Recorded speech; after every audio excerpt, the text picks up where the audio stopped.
Friends, welcome back to my YouTube channel. আজকে আর একটা recipe নিয়ে এলাম, সমুদ্র ক্যাংড়া। সমুদ্র ক্যাংড়াকে আমি কেটে ধুয়ে নিয়েছি। দেখো বড় বড় ক্যাঁকড়া, দাঁড়া দেখো কত বড় ক্যাঁকড়া, বুঝতে পারছো। আমি নুন হলুদ মাখিয়ে রাখবো। নুন দিয়ে দিলাম, হলুদ, নুন হলুদ মাখিয়ে নেবো।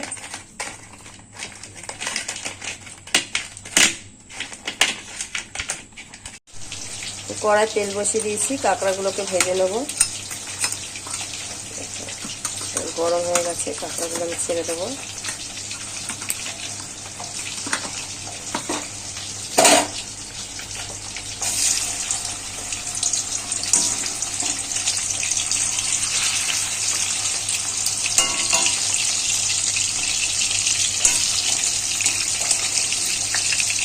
এইভাবে সবকটা কাঁকড়া ভেজে নেবো। কাঁকড়াগুলো ভেজে নিচ্ছে এইভাবে। আর হচ্ছে আলু আর পেঁয়াজ কেটে নিয়েছি, অল্প একটু আলু দেবো। এবার দেখো আমি শুধু দাঁড়াগুলো ভেজে নিচ্ছি। আর দাঁড়াগুলোকে আমি একটু ফাটিয়ে দিয়েছি, তবে ওতে নুন ঝালটা ঢুকবে তার জন্য। বন্ধুরা, কাঁকড়া দাঁড়াগুলো ভাজা হয়ে গেছে, এবার আমি তুলে নেব। ওই তেলেই আমি সাদা জিরে আর হচ্ছে তেজপাতা ফোড়ন দিয়ে দিয়েছি। এবার আমি আলু দিয়ে দেব।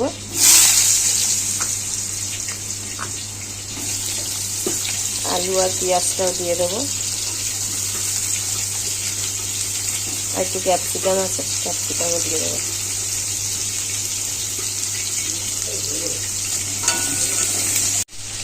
হলুদ দিয়ে দিয়েছি, নুন দিয়ে দিলাম, দিয়ে নুন আলুটা পেঁয়াজটাকে ভালো করে ভেজে নেব।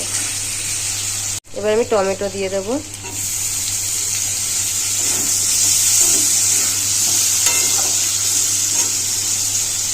আদা রসুনের পেস্ট দিয়ে দেবো। আদা রসুনের পেস্ট দিয়ে দিলাম, আমি কষিয়ে নেব।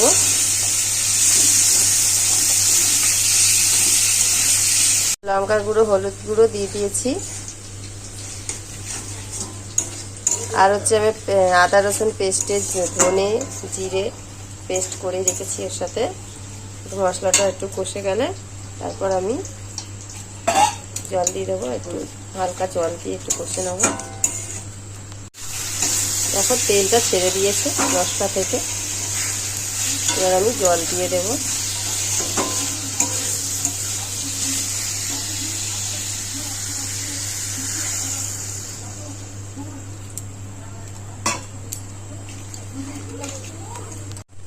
দেখো ঝোলটা ফুটে গেছে, গ্যাসটা কমিয়ে দিয়েছি বলে। এবার আমি এগুলো দিয়ে দেব। তো আমি এগুলো ফাটিয়ে দিয়েছি বলে পেট থেকে বেরিয়ে গেছে। এগুলো একটুখানি ফোটাতে হবে অনেকক্ষণ, তার জন্য আমি আগেই দিয়ে দিলাম। আলুর সাথে সেদ্ধ হবে।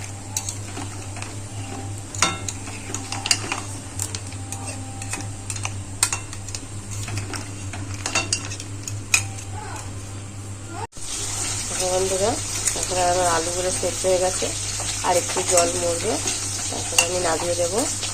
দেখো আমি গরম মশলা দিয়ে কাঁকড়াগুলোকে লাগিয়ে দেবো। দেখো কাঁকড়াটা আমার হয়ে গেছে, এবার আমি গরম মশলা দিয়ে দিলাম।